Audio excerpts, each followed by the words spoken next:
Happy independence day. তোমার সবাই কেমন আছো? আশা করি সবাই ভালো আছো। আমিও খুব ভালো আছি। আমি আবার চলে এসেছি একটি নিউ মিনি ব্লগ নিয়ে। তো এটা 15 আগস্টের ব্লগ। আমার দুদিন লেট হয়ে গেল ভিডিওটা দিতে। তো এখন আমরা বাজার গিয়েছিলাম, বাজার থেকে এসে সব কিছু মিলিয়ে নিচ্ছি যে সব কিছু ঠিকভাবে আছে কি না। তারপর সকাল সকাল স্নান টান করে আমি ভগবানকে একটু দেখিয়ে দিলাম তোমাদেরকে প্রণাম টনাম করে। এখানে পিয়াজটা দেখো সাজিয়ে দিয়েছি খুব সুন্দরভাবে। ফুল টুল বাচ্চাগুলোকে বলেছিলাম আনতে। তারপর ও জবা ফুল দিয়ে একটু বলছে সাজিয়ে দিই।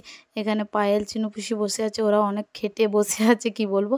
তারপর এই বাচ্চাগুলো আজকে ডান্স করবে, আমি তোমাদেরকে একটু মানে নিজেকে দেখিয়ে দিলাম যে মানে আমি কেমনভাবে রেডি হয়েছি। আজকে ভালোভাবে রেডি হতে পারিনি।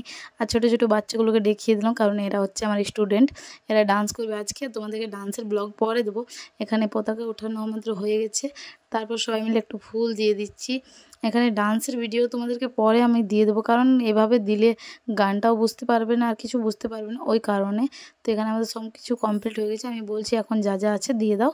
তারপর মানে যা যা মানে আরও কাজ আছে আমার অনেক, ওই জন্যে। তো এখানে কাকু জোরে বলতে পারে, তার জন্য কাকুকে আমরা ডেকে নিয়ে এলাম যে তুমি একটু বলো জোরে জোরে। তারপর সবাই এখানে দেখো ডান্স কমপ্লিট, প্রার্থনা কমপ্লিট। তারপর এখন আমি যাচ্ছি মায়ের সাথে একটু ডাক্তারখানা, কারণ মায়ের শরীরটা ভালো নেই, ওই জন্যে। তো এখন যাচ্ছি চিরাটে ঠান্ডা ঠান্ডা হাওয়া খেতে খেতে। দেখো তোমাদেরকে একটু দেখিয়ে দিলাম, হাতটা একদম পুরো কালো হয়ে গেছে কি বলবো। এখানে বীর ভগৎ সিংকে তোমাদেরকে দেখিয়ে দিলাম। তারপর রিপোর্ট নিয়ে আবার বাড়ি চলে আসছি। আর আমি বিকেলবেলা চুনু পিসি আর আমি মিলে মানে দুজন মিলে আমরা গিয়েছিলাম একটা ফ্রেন্ডের বাড়ি। তো আস্তে আস্তে বৃষ্টি হচ্ছিলো অনেক, ওটাই তোমার ওকে মানে বলছি চিনু পিসিকে যে দেখো কত বৃষ্টি হচ্ছে, আর আমার মুখটা আজ কেমন দেখাচ্ছে। মিনি ব্লগটা এখান পর্যন্ত ভালো লাগলে লাইক কমেন্ট শেয়ার সাবস্ক্রাইব করো। টাটা বাই, সবাই ভালো থাকবে।